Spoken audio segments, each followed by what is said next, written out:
Now we've got you connected and we're ready to go. It'll be potted in 15 minutes. Yeah. We'll podcast that because we kind of gave a little recap of the Senior Bowl and the game yesterday, and talking about Herbert's performance.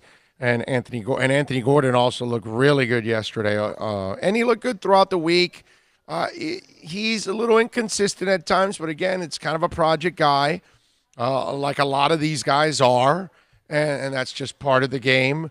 But the beauty, with all the panic that we had from some people, because there was no panic here on our show, it's the panic of, oh, no, you're winning too many games. Oh, you're not going to get this quarterback. You're not going to get this. You're at 5. You're fine. Okay? You've instilled a culture this year already. You're showing people how you want to do things. I thought Flores did a great job. The young guys that were there and will be back next year will be part of that foundation to start this thing in the right direction. There's a lot of positives to what went on with the Dolphins. If you're closed-minded and just look at the 5 wins and you worry about, you think they were tanking and all that crap, then you're going to be in that negative zone. But if you really look at it, you're at 5 with 14 picks. Now you're looking at the Senior Bowl and the East-West. And there were 2 nice little project quarterbacks at the East-West. There are several here in the Senior Bowl. And then there's the 2 big ones. There's quarterbacks, ladies and gentlemen. There's opportunities for the Dolphins for them to get their quarterback. Okay? It's not the end of the world. Nobody looked at Pat Mahomes when Kansas City traded up to number 10 and drafted him. Nobody looked at him to be what he is right now. Okay? And Dan Marino had a cocaine rumor and a terrible a senior season where he had a bunch of interceptions, and he fell to Miami at whatever it was, 24, 25, 26, and the rest is history. Oh, you know what's another thing that you did? So we could just go on, and hold on a second, and Drew Brees, and we can just talk about Joe Montana, went in the 3rd round out of Notre Dame to San Francisco. You got to stop with this. And again, it's just, I think part of it is clickbait, because you do it because you'll get people to read it, to gravitate to it, and then the people that follow it casually, they don't know any better.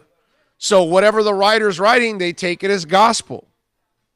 And not that it was right, but that's fine. And then that's why we had all the people walking around, oh, they're tanking.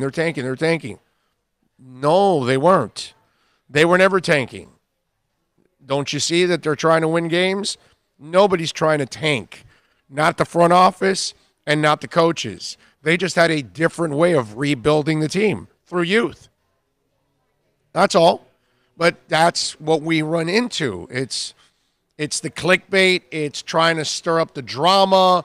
All of these things that it's convenient for people, certain people in the media, because that's what's going to get the traffic, It's something you pointed out probably within the last month. I don't know if you remember. The day you went down all the quarterbacks, all the starters in the league, and we ended up with like maybe 20%. There was like 5 or 6 of them that were good that were taken in the first 5. Right. Everything else was post. Yeah, late. The odds are those guys in the top 5 spots are not going to be a guy. Right. That's a fact. Right. Well, the odds are you're going to miss on quarterbacks. That's all. You just got to keep taking them. We talked about a couple of days ago. Seattle getting 4 guys, and then Russell is the one that came out of the 4. Right. In the ratio of good quarterbacks, counting 2 per team, that's 30. That's 64. There's 16 good ones. So that's a 1 out of 4 ratio, and that's probably what you're going to need to do, the fishnet, to have one come out. And Taylor Zarzour, who called the Senior Bowl for Sirius, is going to join us here at the bottom of the hour. I've known Taylor for about 20 years. At 12:30, Will Carroll, the injury expert, will step in. We'll go over some of the important injuries in sports, not just for the Super Bowl like Tevin Coleman, but some of the ones going on in the NBA. We can ask him about Goran and find out about the Dragon and what's going on with Dragon. Also, at 1:30, Bob Fesco, who covers the Chiefs for 610 Sports Talk there, or Sports Radio 610 in Kansas City, is going to stop by at 1:30. Patricia Triana, my buddy from GiantsCountry.com, she covers the Giants, and we're going to have a little fun with Patricia. We'll talk a little G-Man. We'll talk a little Eli Manning, and we'll get her thoughts on Manning, and should he be in the Hall of Fame, and obviously the mood out there with the announcement of his retirement, which I don't think most of us are surprised at the retirement. You know what I mean? But the I've already talked about this. I talked about it yesterday, and you could download it and check out the podcast. We talked a little bit about Eli Manning's retirement and where I think he stands in the overall picture. Let's see, what do we have? Ty from the Bronx, Big O. It's being reported that 5 QBs will go in the top 15 picks. Tua, Herbert, Love, Burrow, Gordon, Finns, Cincy, Panthers, Charger, and Colts all need QBs, Big O. Yeah, but Ty, that's the problem. Are you going to go with everything reported? Is everything reported accurate? Because everything reported was every player in the Dolphins wanted off. Everything that was reported is that the Dolphins were tanking. How'd those reports go, man? I'm just wondering. Right? Because, I mean, it's just 90-something% of these reports are all wrong. So I don't know if you want to keep believing reports, but go ahead. That's what I just talked about that. Clickbait. Because quarterbacks run the world. Because 20 teams out of 32 probably are questioning and need a quarterback. One or the other. There might be 12 teams and 12 fan bases that are happy enough with their quarterback. The other 20 either want to replace the dude they have, or they don't have one like we do here in Miami. Okay? So, clickbait, go ahead. It's a horrible ratio. Believe whatever you want, man. That's a really bad ratio, though. What? Well, 3 are good and 5 are wanting another guy. Yeah. Well, isn't that the truth? That is bottom line, yes. It's not like half the league's happy with their quarterbacks. No. There's no way you get to 16 and people are like, yeah, I'm happy with my guy. Yeah, you're at 16, you're like, yeah, he's okay. Maybe 12. At 16, he's okay. All I know is Miami has 5-18 and 25 or whatever it is. They're fine, man. I'm not worried about it. They'll get their quarterback. Oh, what year is your pumpkin shirt? Like Antonio Brown's band members needed mental health after a while, and it all came crumbling down. What a shame. This one, I think, is from last year or the year before. Just recent. This is from the new album. I want to say it was last year, right? Is this a 19? See the back, man. You got the dates. What does it say there? 19, right? Or 18? It's one of the two. 2 years old now. 18. It's 18. There you go. 2018. So this must have been this must have been the show post what we saw at Bayfront. Yes. Yeah, I think this might have been the one I saw at the Broward Center. Wow. Oh, yes. I think. Yes. Seen him so many times. What an intimate environment to see. No. Wait a minute. No. You're talking about, there's two different things we're talking about. I saw them at the Broward Center as a band. I saw at the Amaturo Theater a Billy Corbin Q&A and a half-hour solo acoustic set. And it was really cool. Still pretty cool. Oh, it was great, dude. We had like a Q&A with him for like a half hour. And then he did a half hour of acoustics. I'm sure he was entertaining the guys a little bit. Yeah. A little bit twisted. Yeah. He was good. He was good. He was brutally honest. And then he signed the poster for everybody. Nice. Because it's like only 50 people there. And so he then signs the poster and you walk out. So you actually felt like you were in a room having a conversation, not that was kind of the he's idea. Up on stage. Yeah. You know what I mean? And then the next night they performed. That's cool. And then so we came back the next night to see the concert. I think that's how it went. I want to say I went with my daughter. I remember that because she likes the Pumpkins. So, yeah. How So do you there not go. like the pumpkins? Well, I don't know. Some people may not like the pumpkins. Man, You know. they're so diverse, where they're at. Oh, wait a music-wise, minute. You know and what? I forgot who it was, but there was a buddy of mine that hates his voice. Yeah. He doesn't like Billy Corbin's voice. All the different songs that they have. Yeah, he didn't like his voice. From Coupe de Lac to the harder grunge. Yeah, he didn't like his voice. Wow. So there you go. So, I mean, hey, to each his own, man. Right. I'm a huge Pumpkins fan. I got no problem seeing the NorCal Pumpkins doesn't anytime. like Pearl Jam, which Right, I'm still there you trying go. to figure. NorCal doesn't like Pearl Jam. No, he's not the only one, dude. That's actually a common thing for a lot of people that they're not Pearl Jam fans because, again, it's a Vetter thing. Yeah, the voice. It's a Vetter thing. You know what I mean? I love it. I love Vetter's voice. One of the reasons why I love Vetter's voice, it's because it's so freaking distinctive. I think that's the part that's so cool about his voice. So, yeah, that's the way I would look at it. Taylor Zarzour is going to join us at the bottom of the hour. We'll talk a little Senior Bowl with him. We'll get his thoughts on who he thought performed really well in that game. We'll talk a lot of quarterbacks in that segment with him because obviously that's the main thing is quarterbacks. And so we'll have a little fun with Taylor there on that one. And it was an interesting week over at the Senior Bowl, I got to admit, and really liked the way we had the setup over at the stadium instead. The only thing that sucked was that Thursday we didn't get that final practice because of the weather they thought was going to come in that really didn't come in because they could have practiced there, and it wouldn't have been a big deal because it really wasn't a terrible rainstorm. Vic definitely hooked like us that. up big time, man. Big O, you're punking me, man. Miami has the 5th pick. I'm not worried about QBs as long as they pick my guy who was sabotaged yesterday, my Jordan Love. Don't worry about it, bro. You're freaking out, Ty. Take it easy, bro. It's gonna happen. Okay? The Dolphins are finally headed in the right direction. I'm telling you. Okay? In a couple of years, people are going to say, whoa, those guys have a great front office. Because they're going to see the moves that are going to be made. I already like a lot of the things they've done in their first calendar year. So let's, let's give it some time here. All right, let's take a quick break.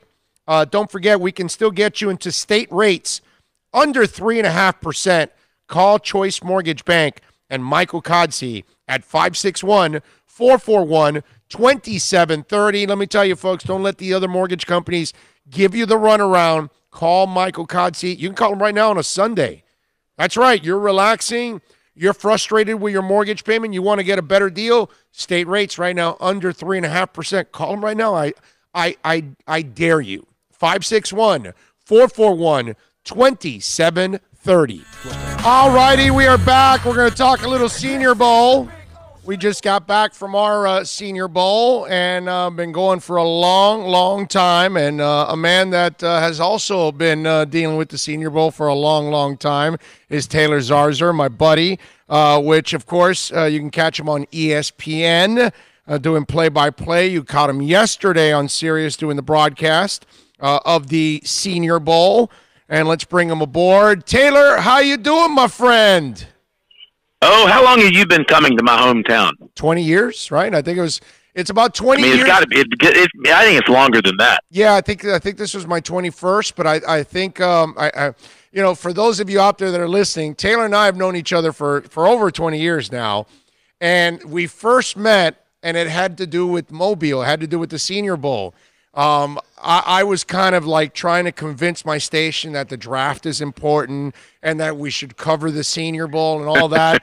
So, after I twisted my program director's arm to hire a stringer in Mobile to get a sound from the Senior Bowl, and maybe I think Taylor, did we have a UM player there or not? I think we did, right? And that's kind of what it was. Yeah, also, you right? did.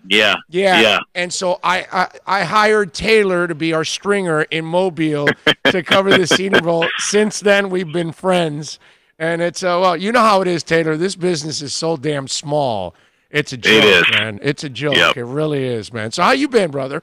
You been doing good? Been good. Been doing great. Yeah, and a lot of pretty busy time with all my work with SiriusXM PGA Tour Radio. We had the merchandise show in Orlando last week, and then so every single year I go to that for 3-4 days, and then I go to Mobile and call the Senior Bowl. Just about everybody has left town, and I'm coming to town not to call the game. But but I really enjoy it. Pat Kerwin and Jim Miller do a great job, as you know, on NFL radio, and I love calling the game with them each year. And saw some really good performances yesterday. Yeah. Hey, before I get into the Senior Bowl, because I know you do the golf a lot, I just got to mention something, because you and I have been covering and talking about all sports our entire lives.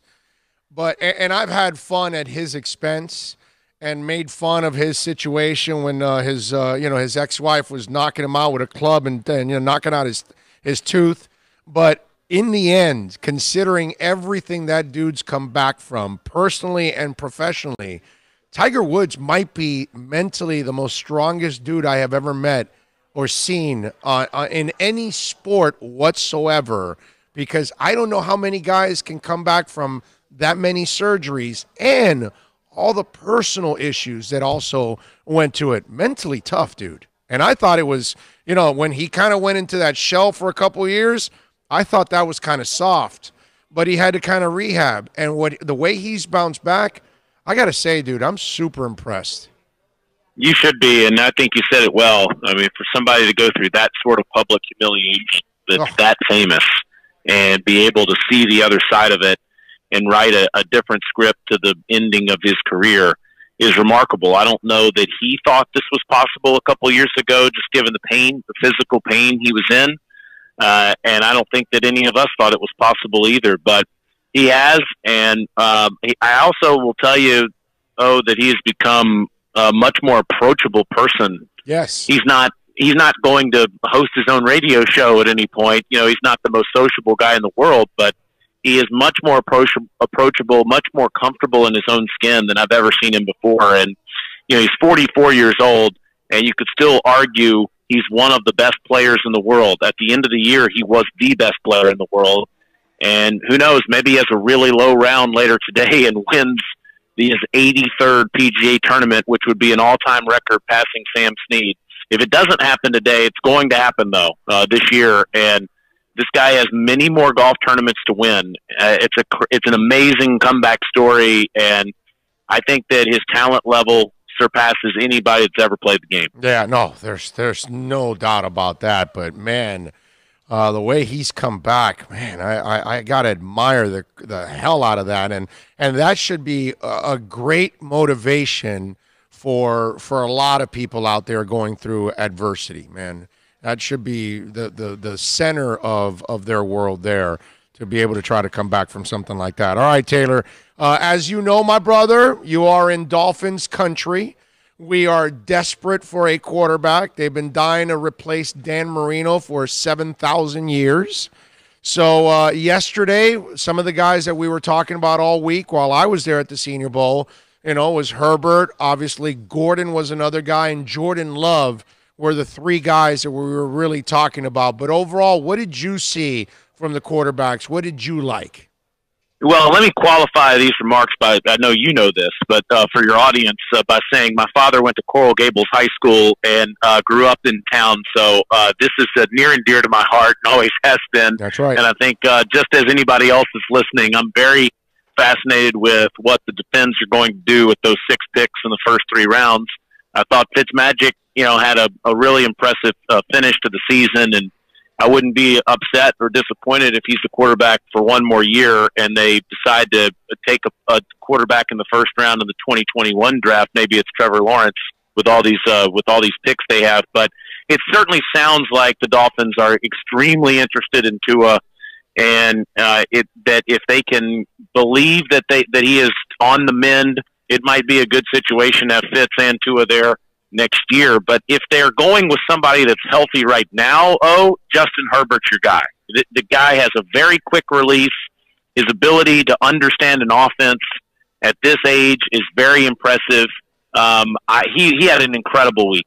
He went into the week. Everybody was talking about how he's an introvert. He's from out west, and I think that he quieted all those thoughts. A lot of people, I think, after a few days, said this guy's sociable. He's a leader. He commands respect.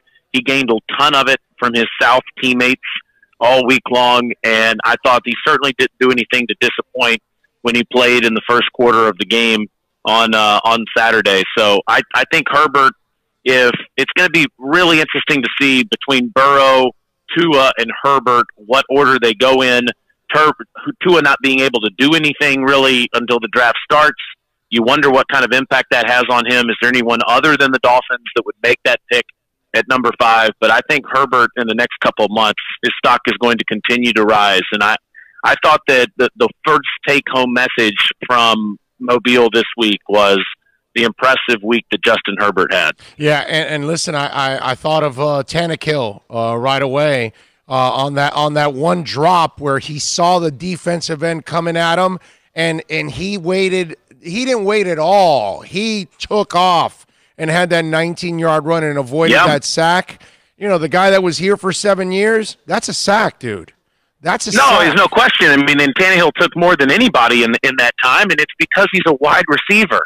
I understand he played quarterback for 7 years for the Dolphins, and now is handing the ball left and right to Henry in Nashville. And he's an amazing human being, Ryan Tannehill, but he doesn't have quarterback instincts. Justin Herbert has been a quarterback his entire life, and you're right. He showed those instincts, and obviously Fitzpatrick has thrown a lot of interceptions, and he has no fear whatsoever. He's the anti-Ryan Tannehill when it comes to challenging a defense, and he's very quick to make decisions. I think Herbert's very similar in that regard with his ability to get rid of the football. What'd you think of Anthony Gordon? I thought he had a good week, and obviously, he got him to 3 scores, dude. Yeah, the Washington State quarterback was terrific in the third quarter, and similarly to Herbert, was very good distributing football. I think the fact that you've seen Gardner Minshew, who doesn't have the size that Gordon has, succeed in Jacksonville, at least in parts of the season last year, I think will make some general manager, maybe in the third, fourth round, do the same thing with Anthony Gordon in the NFL draft, because you see a guy, Mike Leach, coach Luke Falk, coach Gardner Minshew, coach Anthony Gordon in 3 consecutive seasons, and this offense clearly, this system, this air raid system, now we're seeing examples of it in the NFL. So I think Gordon had a good game and a good week, and I think that he certainly made himself some more money. Yeah, he doesn't have a great arm, but he has the arm you need in the NFL to make any throw possible. He's not as he doesn't have the Herbert gun, but he definitely has a good enough arm to succeed. I don't know where he's going to go. I don't know, second or third rounds or something like that. I don't think he'll fall more than that. I think this league is so desperate that I think he'll get taken early on. Jordan Love, I thought, had a pretty good week. Not a great game, but what'd you think of him? Yeah, he did. He certainly has the size. The thing that concerns me a little bit about Love is that when he's facing his best competition, he has not played his best football. I did the LSU game last year, and he was really rattled by the size that he saw on the other side of the field. Took some sacks in that game. And you're right, yesterday in the game, he didn't play his best football either. We're going to have to see if Jordan Love has a confidence level when he's playing, in the NFL to be successful. It's one thing in the Mountain West just for you to be 6'4", 225 pounds and take over a game. It's another thing entirely when you're playing the SEC or the Big Ten or you're then playing the NFL and you don't have your best performances. So I want to see Love show some improvement in these next couple of months, but I'm not so sure if Jordan has helped himself by going to Mobile this year. Yeah, I think he may even still sneak into the first round only because of desperation, right? I mean, I saw Blaine Gabbert and I saw Ryan Tannehill get taken in the top 10, and both those guys had so many holes in their game, and we keep watching it, Taylor, that teams are so desperate for this position that they're going to reach a little bit, and I think that's what's going to happen with Jordan. I think people are going to reach a little bit because I don't think he's a first-rounder, but something tells me he's going to sneak in there somehow or another because of he does have the physical ability, Taylor, right? I mean, that's he the does. one thing No, there's no question about it. I mean, right? he has an NFL size at 6'4" and 225 pounds. I mean, that he is, when he walks out on the football field, you think, okay, this guy was born to play at the professional level. The guy that I think probably hurt himself a bit was Jalen Hurts. Hurts didn't get any help from his offensive line. Terrence Steele, the left tackle from Texas Tech, got destroyed by Bradley Anae from Utah time and time again. Anae had 4 sacks in the game. Well, at least 3. There was another that I guess they could have called a sack, but Anae was abusing Terrence Steele to the point where Hurts just started to have to hand off the football and turn into a zone read quarterback like we saw so often at Oklahoma and at Alabama. Hurts never has shown an ability to be accurate with the intermediate ball. He did throw one really good pass on a 3rd down yesterday that he fit into a window on the sideline on an out route that is exactly what I think NFL coaches want to see from Jalen, but he's going to have to really prove himself in the months to come. There are going to be some scouts out there that are going to say, gosh, he looks like, he's built like Dalvin Cook. Is this guy a running back, or is this guy some other position in the NFL than quarterback? I know Jalen's been a quarterback his entire life, but I'm interested to see what's going to happen with him in the next few months. Pat Kerwin was saying, you look at RG3, he doesn't really have a whole lot left in the tank. Could you see a Jalen Hurts be maybe the backup to Lamar Jackson in Baltimore, given his skill set? That makes a lot of sense. Maybe they take a flyer on Hurts in the 5th round or something. I'll add another guy on another team, Seattle. I mean, they had Trevor Boykin there. The only thing is Trevor would get arrested all the time. So that's usually a problem when your backup quarterback's getting arrested. And you want to have somebody that kind of is athletic and can do some of the things that Russell, well, nobody can do what Russell does, but you know what I'm saying. So I could see Jalen Hurts being drafted by either Baltimore or Seattle or Arizona, maybe even Arizona, actually, now that I think about it. Those are the kind of dudes in the systems that he fits. But I'm with you. I think Jalen is a gimmick guy at best, is what he's going to do. I think he needs to take a page out of Trayvon Hill. Not what is it? Tyson Hill. Taysom Hill. Yeah. Right, Taysom Hill, whatever the kid's name from New Orleans. Maybe that's it was at BYU, and now is a catch-all for the Saints. Yeah, you're thinking Miami linebacker Trayvon Hill. I'm mixing my guys up, but that I think that's what he needs to do. He needs to be like the kid in New Orleans, because I think that's what he's going to be, because he's such a great athlete. You might be able to use him in multiple ways, and that might be a way that he can earn himself some money. Hey, look at this kid from New Orleans. He's up for free agency, bro. He's going to make himself a lot of money because he's one of the best players on that Saints team now. He is, no question about it. I mean, Hill's got a bright future and was sensational in that loss in the playoffs as well. So you're going to have to be able to be a Swiss Army knife. I mean, you look at Deebo Samuel and what he's going to do in Miami next week. I think this guy's turned into quickly one of the better skilled players in the NFL as a rookie.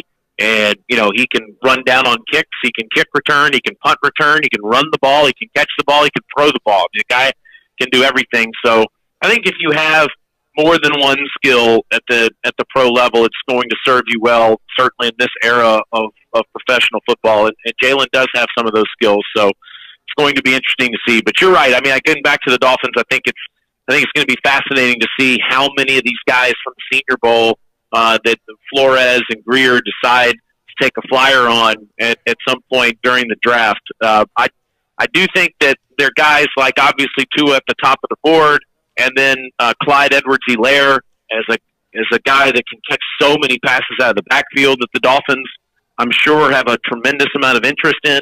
But when you start looking at 2nd and 3rd round picks, if they want to take another wide receiver, Jawan Jennings of Tennessee would be a guy that would fit the bill of somebody that might be a Miami Dolphin in the future. Pass rushers, Joshua Uche at Michigan State, Bradley Anae at Utah are guys that obviously the Dolphins desperately need pass rushers. Those are a couple of guys that that the Dolphins, I think, would have some interest in. By the way, I loved watching Joshua Kelly all week long, and I thought he had a pretty decent game too.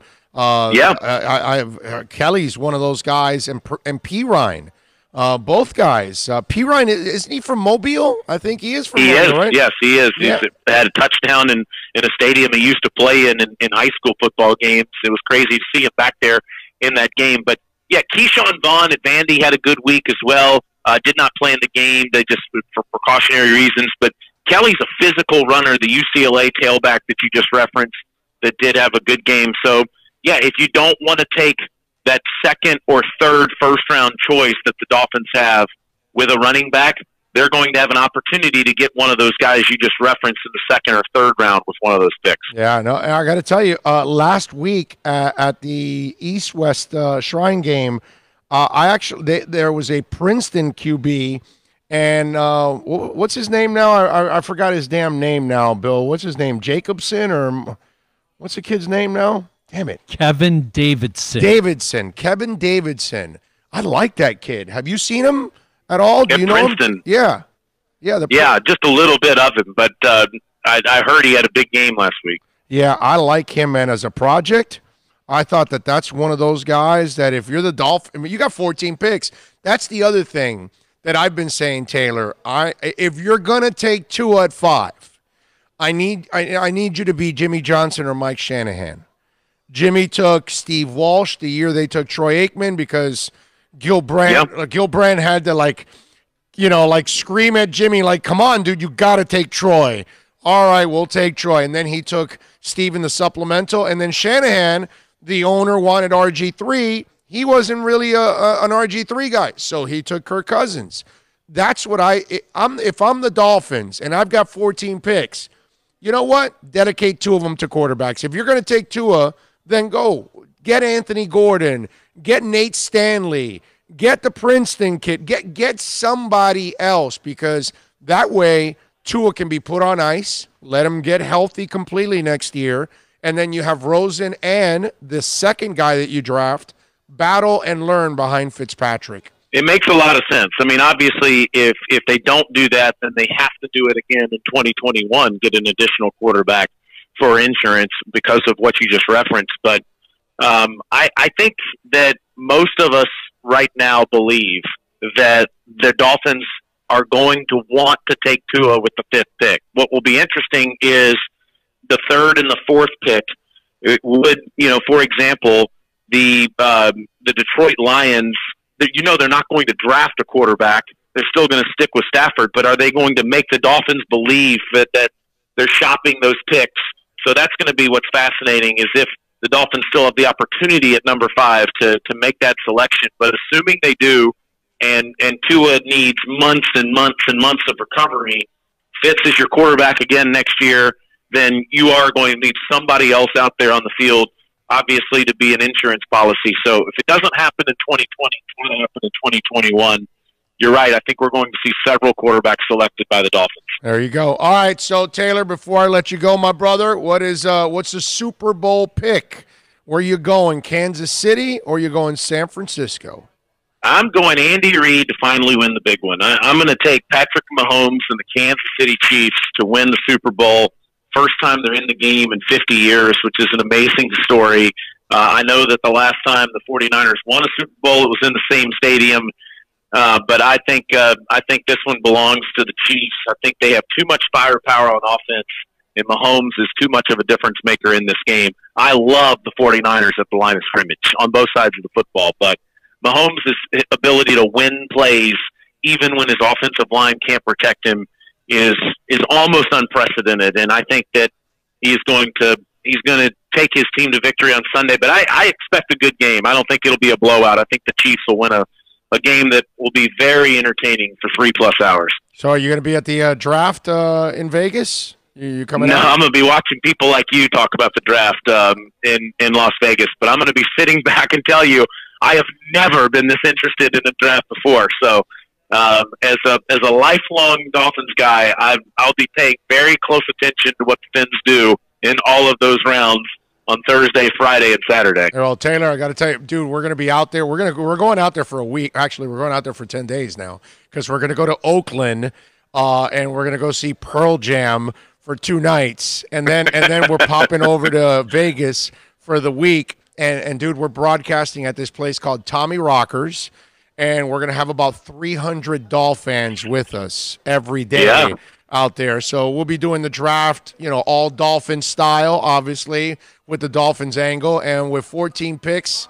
There's going to be a lot of action from the Dolphins. This is going to be a lot of fun, man. This is, I've told Dolphins that this could be the watershed moment for us. I think so. You know what I mean? Yeah. And you saw some real improvement in the second half of the season, and clearly this team is taking a liking to Brian Flores, but there's not a lot of talent on that roster yet. And so you're right. I think that 2020 is the moment where either if Steve Ross is ever going to be around to see his franchise become successful and get to be to the point where they're a Super Bowl contender, I think this is the moment it happens. If they swing and miss on the draft, then I think that unfortunately years from now, some other owner is going to be in charge of the Dolphins when they're finally successful again. So you're right. I think this is the biggest moment in the Ross tenure, at least of his ownership of the Dolphins. You're the best, my brother. Thank you for taking some time on short notice. Great call with the game yesterday. I was in the car listening. Appreciate it always, and appreciate the friendship more than anything, Taylor. Thank you. You got it, my friend. Good to talk to you, Big O. You got it, baby. You be good. There you go. Taylor Zarzour, man, joining us here on the program. We love Taylor, man. Good stuff there. As always, he called the Senior Bowl yesterday, and it was a cool thing to watch, because he's a buddy of mine that I've known for a long time, man, and this is a guy that just has earned everything that he's had in this business. And so I would tell you that Taylor's a guy you definitely want to follow and want to support, man. Good dude overall. Taylor Zarzour from ESPN, kind enough to join us now on the program and talk a little Senior Bowl. We got a little Tiger. We got a little Dolphins. We got a Super Bowl prediction. I think we kind of covered the gamut with him there on the whole thing, right? I think he gave you pretty much everything. And really, I'm not lying, because I have done my share of picking on Tiger. What he's done to come back, that's super impressive, man. Super impressive. Go Gator says, LaMichael Pirine. Well, he'd look good in a Dolphins uniform, I'll tell you that. Talking about Tiger, man, you think about the surgeries, the ups, the downs. He's back. Back surgeries, bro. It's 4 back surgeries, bro. I mean, he just... Anybody, has your back ever stiffened up on you, bro? Oh, of course. You're like, forget about it. This guy's going to go play golf? Look, when you get older. You know the torque that you put on your back for all those swings? Golf is almost as bad as like pitching. Yes. It's a non-natural, and there's the herc, jerk, stop, and I mean all kinds of crap happening all wrong. Right. With your body. Right.